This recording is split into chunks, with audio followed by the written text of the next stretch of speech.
Ама ли го отворя? Да бе, да отвори, но внимавай, защото напада. Страхува се много и напада, да не вземе да те клъвне, да знаеш. Майчице.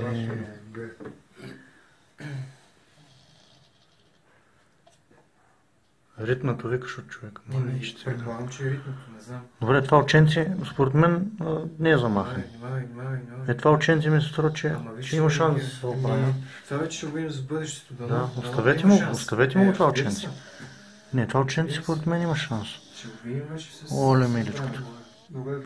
От кога е тук? От снощи, от снощи. Оле, то му е щупено днес на челюстта, то се личи. Обаче тази травма надали е от снощи. Или от снощи, де да знам. Аз ще нямам от снощи.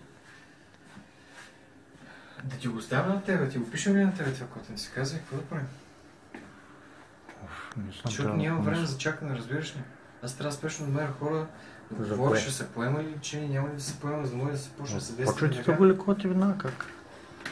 Да го пишем ли на твое име сега? Трябва. Ми пишу. Добре. Значи това е предишният собственик, само... Не, че той човек не искам да се съмнива.